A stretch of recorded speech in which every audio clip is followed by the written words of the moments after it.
Un contrat de convergence de 496 millions d'euros voté par la CTG pour la période 2019-2022.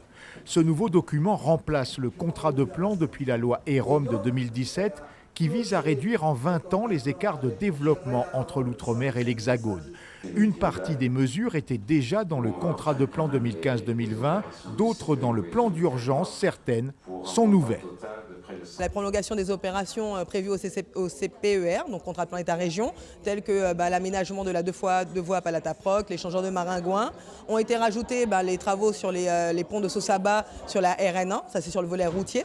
Le pont du Larivot a été réinscrit également. Après, le projet TCSP de l'agglomération de la CACL, la couverture des zones blanches, ce sont des mesures supplémentaires pour justement le long des RN, pour qu'on ait une continuité de téléphonie quand on circule. Sur 496 millions, l'État finance 60%, la CTG le quart et les communautés de communes moins de 1%.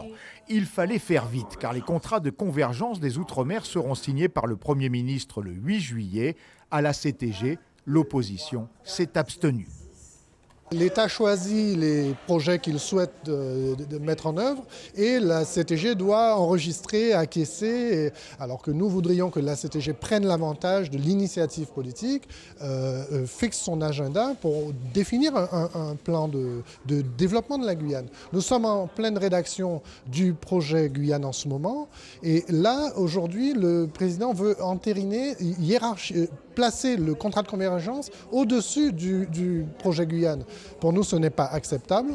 La majorité rappelle que ce contrat de convergence n'est qu'une première étape. Une fois le projet Guyane approuvé, il y aura un plan de convergence qui sera établi sur ces bases, entre guillemets, qui permettra une déclinaison opérationnelle à l'échelle de la Guyane et à l'échelle aussi des bassins de vie que sont les EPCI, et donc la CACL, la CCOG, la CCDS et la CCEG. Donc, et à ce moment-là, il y aura d'autres contrats de convergence qui seront signés. Il faut nous arrêter que ça. Nous n'avons pas souffrir.